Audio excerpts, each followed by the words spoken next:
सोचो, तुम एक कॉन्सर्ट देखने जाते हो जहां हजारों लोग चिल्लाते हैं, म्यूजिक बजता है, सबको लगता है ये एक मजेदार रात होगी, लेकिन असलियत कुछ और है। ये एक ट्रैप है और सबसे बड़ा सरप्राइज, ऑडियंस के बीच में एक इंसान बैठा है जो एक सीरियल किलर है। कहानी की शुरुआत में एक फायर फाइटर कूपर अपनी बेटी राइली को उसके अच्छे ग्रेड के इनाम में कॉन्सर्ट में ले जा रहा है। वो वेन्यू के बाहर सिंगर लेडी रेवन को उनकी बस से उतरते देखने के लिए टीनेजर्स की भीड़ में शामिल होते हैं। फिर वो प्रवेश द्वार पर लाइन में लगते हैं और कूपर को कुछ पुलिस वाले दिखते हैं। अंदर जाने पर भी उसे हर जगह ऑफिसर्स नजर आते हैं।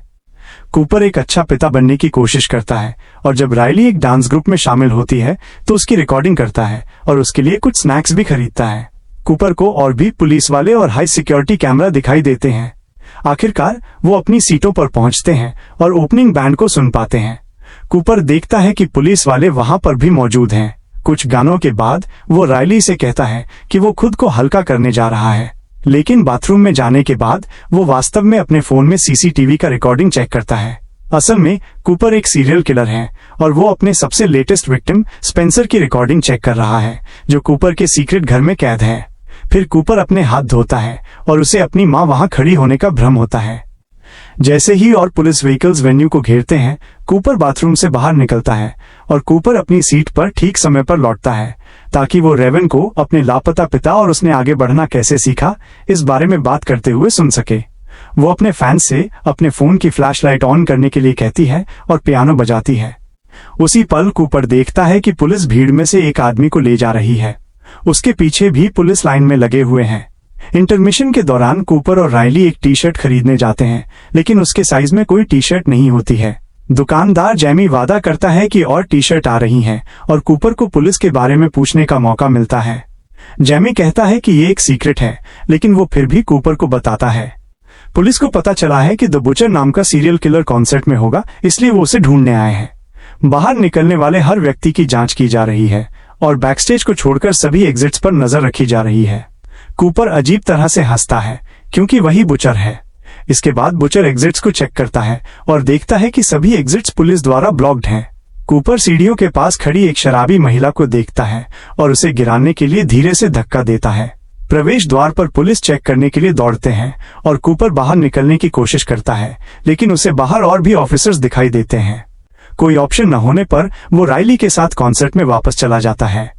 स्टेज पर लेडी रेवन अपनी गूंजती हुई आवाज में बताती है, आज हमारे पास है एक स्पेशल गेस्ट। अचानक जमीन कांपने लगती है। स्टेज के बीचों बीच एक हैच खुलता है और उसके अंदर से एक और सिंगर बाहर आता है।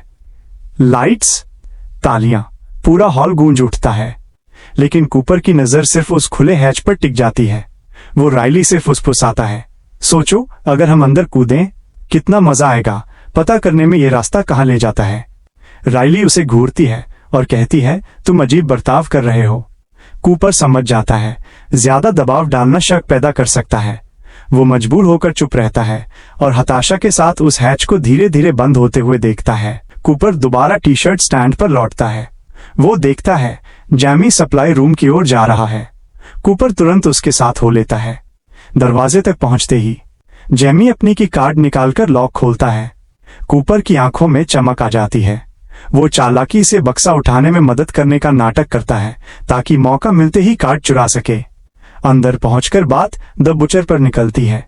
जैमी धीरे से कहता है, जानते हो मैं इस केस को काफी समय से फॉलो कर रहा हूं। फिर वो अपना फोन निकालता है और कूपर को कुछ तस्वीरें दिखाता है। तस्वीरें खून से लथपथ पीड़ितों की, वही पीड़ित जिन्हें असल में द बुचर यानी कूपर ने मारा था। लेकिन जैमी को ये नहीं पता। वो मासूमियत से आगे कहता है, आज सारे स्टाफ को स्पेशल ट्रेनिंग दी गई है और किलर को पहचानने के लिए पासवर्ड भी रखा गया है। पासवर्ड है हैमिल्टन। कूपर चुपचाप उसे सुनता रहता है। चेहरे पर हल्की सी मुस्कान फैल जाती है क्योंकि उसे पता है असल बुचर वहीं उनके सामने खड़ा है। आखिरकार कूपर को अपनी टी शर्ट मिल जाती है, लेकिन उसका असली खेल अभी बाकी है। जेमी से चुराए हुए की कार्ड के सहारे वो चुपचाप एम्प्लॉइज के ब्रेक रूम में घुस जाता है। अंदर पुलिस वाले इकट्ठे हैं। टेबल पर फाइलें, तस्वीरें और हर तरफ खामोशी में दबा तनाव। वो चर्चा कर रहे हैं, अगर बुचर मिल भी गया तो उसे सीधे ऑडियंस से दूर ले जाना होगा। कूपर उनकी बात सुन रहा है। वो अपनी जैकेट पर जैमी का कार्ड टांगता है और एम्प्लॉय बनने का नाटक करते हुए पुलिस वालों के बीच से कैजुअली स्नैक टेबल तक पहुंच जाता है। वहीं उसकी नजर ठिठक जाती है टेबल पर रखी तस्वीर उसी क्राइम सीन की थी जिसका गुनहगार वही खुद है। उसी वक्त एक पुलिस वाला कहता है, जरा चीनी देना। कूपर तुरंत आगे बढ़ता है हेल्पफुल दिखने के लिए। वो शुगर ढूंढकर उसकी ओर बढ़ा देता है, चेहरे पर नकली मुस्कान, लेकिन अंदर से दिल की धड़कनें तेज हो रही हैं। ब्रेक रूम से निकलते वक्त कूपर एक पुलिस बैग से वॉकी टॉकी निकाल लेता है, लेकिन जैसे ही वो बाहर निकलता है उसका रास्ता रोक लेती है जोडी की माँ, यानी उसकी बेटी की दोस्त की माँ। कूपर उसे नजरअंदाज करने की कोशिश करता है पर वो भड़क उठती है, आवाज ऊंची होने लगती है और उनकी बहस पास खड़े दो पुलिस वालों का ध्यान खींच लेती है। तनाव बढ़ ही रहा था कि अचानक भीड़ से एक आदमी चीख पड़ता है। दोनों अफसर बहस छोड़कर तुरंत प्रवेश द्वार की ओर भागते हैं, जहां बाकी पुलिस वाले उस आदमी को गिरफ्तार कर रहे होते हैं। कूपर चैन की सांस लेता है, लेकिन तभी उसकी नजर भीड़ में जाती है और वहां वो देखता है जोसेफिन को। अपनी सीट पर वापस आकर कूपर सावधानी से एक ईयरबड लगाता है और वॉकी टॉकी सुनता है। ये जान पाता है कि उन्होंने पहले ही कंफर्म कर दिया है कि उन्होंने जिस आदमी को गिरफ्तार किया था वो गलत आदमी था। वो सिर्फ एक चोर था जो घबरा गया था क्योंकि उसे लगा था कि पुलिस उसके लिए वहां थी। जैसे ही कुछ ऑफिसर्स एक और आदमी को गिरफ्तार करने के लिए सीटों के बीच चलते हैं, कूपर उन आदमियों का डिस्क्रिप्शन सुनता है जिन्हें उन्हें ढूंढना होगा। एक डिस्क्रिप्शन में 30 साल की उम्र का एक गोरा पुरुष शामिल है, जिसके दाहिने हाथ पर एक जानवर का टैटू है जो कूपर का ही होता है। सौभाग्य से उसे एक लड़की के बैग पर एक ब्रेसलेट मिलता है और वो टैटू को ढकने के लिए उसे पहन लेता है। अपने फोन पर वेन्यू का नक्शा देखने के बाद वो राइली से कहता है कि वो टी शर्ट स्टैंड पर अपना क्रेडिट कार्ड भूल गया है और फिर से चला जाता है। वॉकी टॉकी पर वो सुनता है कि FBI बिल्डिंग के चारों ओर तैनात हैं और मुख्य सड़कों पर बैरिकेड लगा रही है। कूपर फायर अलार्म बजाने पर विचार करता है, लेकिन वो देखता है कि एक कैमरा उसे देख रहा है। वो जोसेफाइन को ये अनुमान लगाते हुए भी सुनता है कि वो अलार्म की तरकीब आजमाएगा। इसके बजाय वो बर्गर स्टैंड में घुस जाता है और फ्रायर से छेड़छाड़ करता है। जब वो चला जाता है तो एक कर्मचारी फ्राइज की जांच करता है और गर्म तेल में 2 बोतलें तैरती हुई पाता है।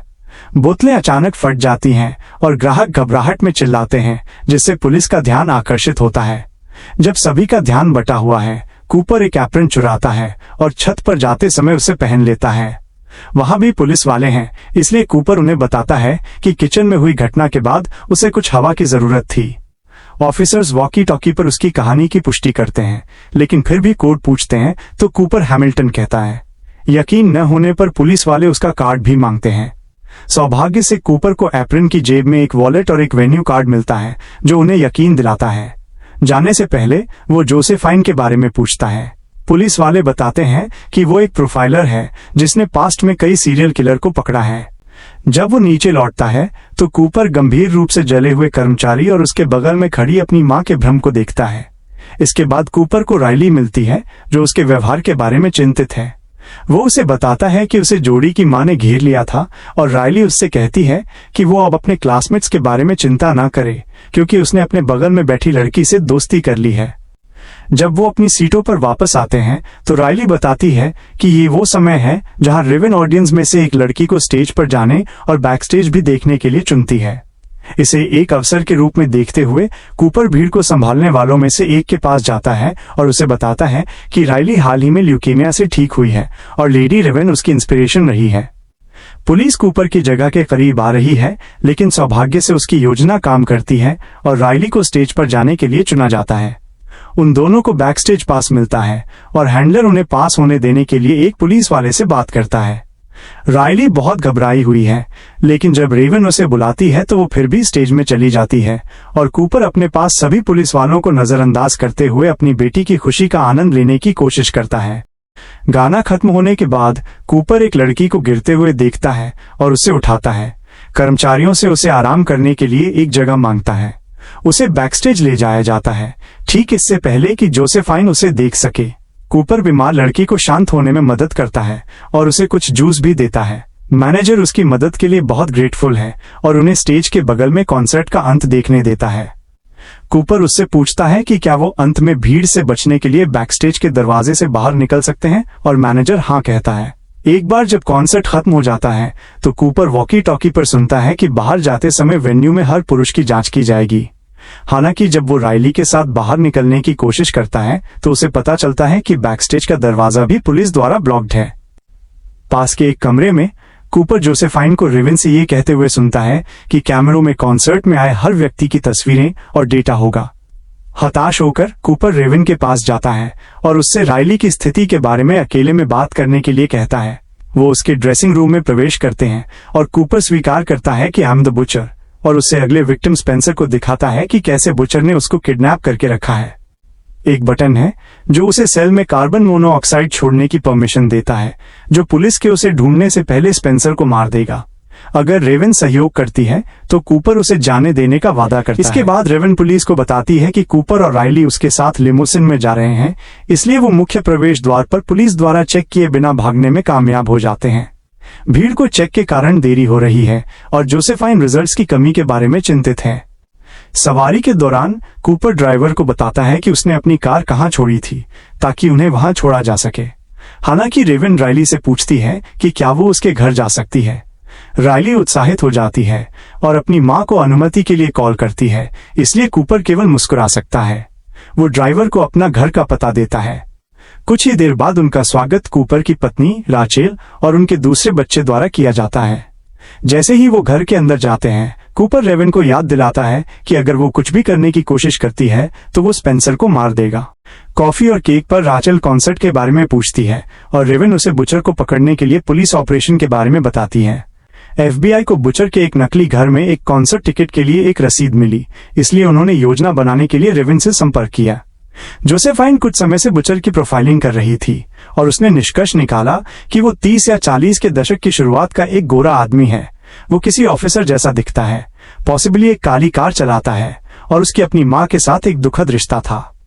कूपर असहज हो जाता है क्योंकि हर शब्द कितना सटीक उसी को डिफाइन करता है और बताता है कि देर हो रही है। हालांकि रेवन पारिवारिक पियानो पर एक गाना बजाने की रिक्वेस्ट करती है। वो राइली को अपने बगल में बिठाती है और उसके फोन को चुराने का मौका लेती है। गाना खत्म होने के बाद रेवन कहती है कि उन्हें एक सेल्फी लेनी चाहिए, लेकिन राइली को अपना फोन नहीं मिल रहा है, इसलिए रेवन उसे कूपर का उपयोग करने के लिए कहती है और वो उसे उसके हाथों से लेती है। सेल्फी लेने के बाद रेवन बाथरूम के लिए पूछती है और फोन के साथ वहां दौड़ती है और अपने पीछे दरवाजा बंद कर लेती है। कूपर दरवाजे पर पाउंड करना शुरू कर देता है और उसका परिवार उसके व्यवहार से हैरान हो जाता है। फोन अनलॉक पड़ा है और यही मौका पाकर रेवन स्पेंसर से बात करती है। वो उससे पूछती है, याद करो उस जगह का कोई भी डिटेल, कुछ भी।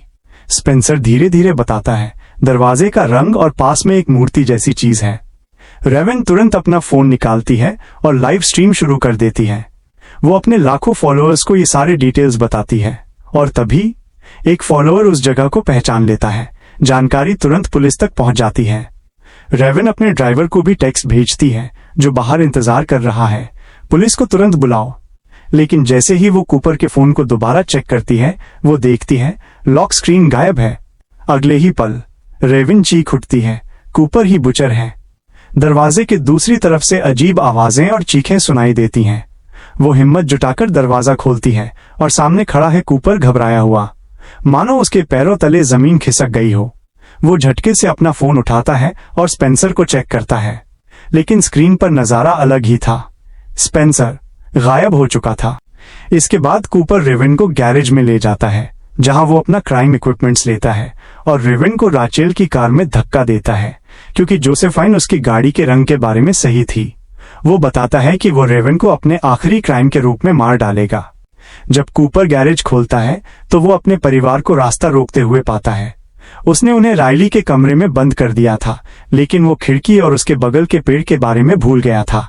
कूपर सदमे में है क्योंकि उसके दोनों जीवन आखिरकार टकरा गए हैं और रेवन कार छोड़ने का मौका लेती है। उसी पल पुलिस आती है और परिवार को सुरक्षा में ले जाती है। रेवन अपनी लेमो में चली जाती है और उसकी सुरक्षा के लिए सामान्य ड्राइवर को एक पुलिस वाले से बदल दिया जाता है। पुलिस घर में घुसते हैं, लेकिन एक छिपा हुआ सुरंग पाते हैं जहां से कूपर भाग गया था। कुछ ही देर बाद लिमो रुक जाती है और पता चला कि वो पुलिस वाला कूपर है जो पुलिस की वर्दी पहनकर अपने घर से भाग गया था। फिर वो गाड़ी चलाता रहता है और बताता है कि वो उसे मारने के लिए सीक्रेट हाउस ले जाएगा। जब लिमो एक ट्रैफिक लाइट्स पर रुकती है तो रेवन खिड़की खोलती है और लोगों से पुलिस को बुलाने के लिए कहती है। कार के चारों ओर एक भीड़ जमा हो जाती है और उसे आगे नहीं बढ़ने देती, जबकि कूपर को वहां नॉर्मल कपड़े मिलता है। जैसे ही पुलिस आती है, रेवन लिमो से बाहर निकलती है। ऑफिसर्स गोली चलाते हैं और लिमो डैमेज कर देते हैं, लेकिन जब वो अंदर चेक करते हैं तो उन्हें वहां कोई नहीं मिलता है। कूपर नॉर्मल ड्रेस पहनकर भीड़ में घुल मिलकर भाग जाता है। इस बीच राचेल बच्चों को अपनी बहन के घर छोड़ने के बाद अपने घर लौटती है। जोसेफाइन सोचती है कि उसे भी छिपना चाहिए, लेकिन राचेल यहाँ रहना चाहती है। कुछ पुलिस वालों को बाहर तैनात करने के बाद जोसेफाइन चली जाती है। राचेल स्पेंसर के किडनैपिंग के कैमरों पर मिले वीडियो को देखती है और कुछ चाय बनाती है। अचानक वो कूपर को देखकर चौंक जाती है, जो किसी को पता चले बिना अंदर घुस आया है। कूपर सोचता है कि उसकी पत्नी ने उसे फंसाया है, इसलिए राचेल को यह स्वीकार करना पड़ता है। कुछ हफ्ते पहले राचेल के मन में शक की एक चिंगारी जली। उसे लगा कहीं कूपर उसे धोखा तो नहीं दे रहा, लेकिन सच कुछ और ही था। हर बार जब कूपर घर आता, उसके कपड़ों से वही अजीब गंध आती, अस्पताल में इस्तेमाल होने वाले क्लीनिंग लिक्विड की। फिर एक दिन राचेल ने उसे अपने पड़ोसी से इतनी सफाई से झूठ बोलते सुना कि उसकी रूह तक कांप गई। अब राचेल चुप नहीं रह सकती थी। वो उसका पीछा करते हुए उसके एक और घर तक पहुंच गई। वहीं उसने टिकट की रसीद छोड़ दी और पुलिस को गुमनाम कॉल कर दी। कूपर गंध छुपाने के लिए अपनी शर्ट उतारता है और चाकू उठाता है। उसकी नजर सीधे राचेल पर टिकती है, लेकिन राचेल डरती नहीं। वो चालाकी से उसका ध्यान भटकाती है। कहती है, पहले वो पाई खा लो जो रायली ने आज के जश्न के लिए बनाई थी। कूपर हिचकिचाता है, लेकिन फिर राचेल को एक टुकड़ा खाते देख खाने बैठ जाता है। खाते खाते वो ठंडी आवाज में कहता है, मृत पीड़ितों से मुझे हमेशा सुकून मिलता है, लेकिन तुमने मुझे गुस्सा दिला दिया है। तुम्हें मारना ही होगा। अचानक उसका सिर घूमने लगता है। उसे समझ आता है, राचेल ने उसके बैग से नींद की दवा निकाली थी और उसे पाई में मिला दिया था। कूपर लड़खड़ाते हुए उठता है। तभी दरवाजे पर उसकी माँ की आवाज गूंजती है। वो कहती है, तुम राक्षस हो। कूपर रोते हुए उसकी तरफ बढ़ने की कोशिश करता है, लेकिन तभी पुलिस भीतर घुसती है और टेसर से झटका देती है। गुस्से में कूपर एक ऑफिसर पर टूट पड़ता है, लेकिन इससे पहले कि वो किसी और को चोट पहुंचा सके, जोसेफिन दूसरा टेसर चला देती है और आखिरकार उसे काबू में कर लिया जाता है। हथकड़ी पहनाकर कूपर को बाहर घसीटा जाता है। वो 1 सेकंड की मोहलत मांगता है रायली की गिरी हुई साइकिल उठाने के लिए। उसी पल पुलिस बच्चों को वापस लाती है और रायली दौड़कर अपने पिता को गले लगा लेती है, इससे पहले कि कूपर को पुलिस ट्रक में धकेला जाए। लेकिन खेल यहीं खत्म नहीं हुआ था। कूपर मुस्कुराते हुए बताता है, उसने साइकिल से एक स्पोक चुराया है और अब वही स्पोक हथकड़ी खोलने की उसकी चाबी बन चुका है। बाद में जैमी न्यूज पर कूपर का चेहरा देखता है और दहल जाता है, क्योंकि उसे एहसास होता है उसने एक खतरनाक अपराधी की मदद की थी। और अगर आप जानना चाहते हैं आगे क्या हुआ, तो चैनल को सब्सक्राइब करें और नोटिफिकेशन ऑन करना ना भूलें। देखने के लिए धन्यवाद।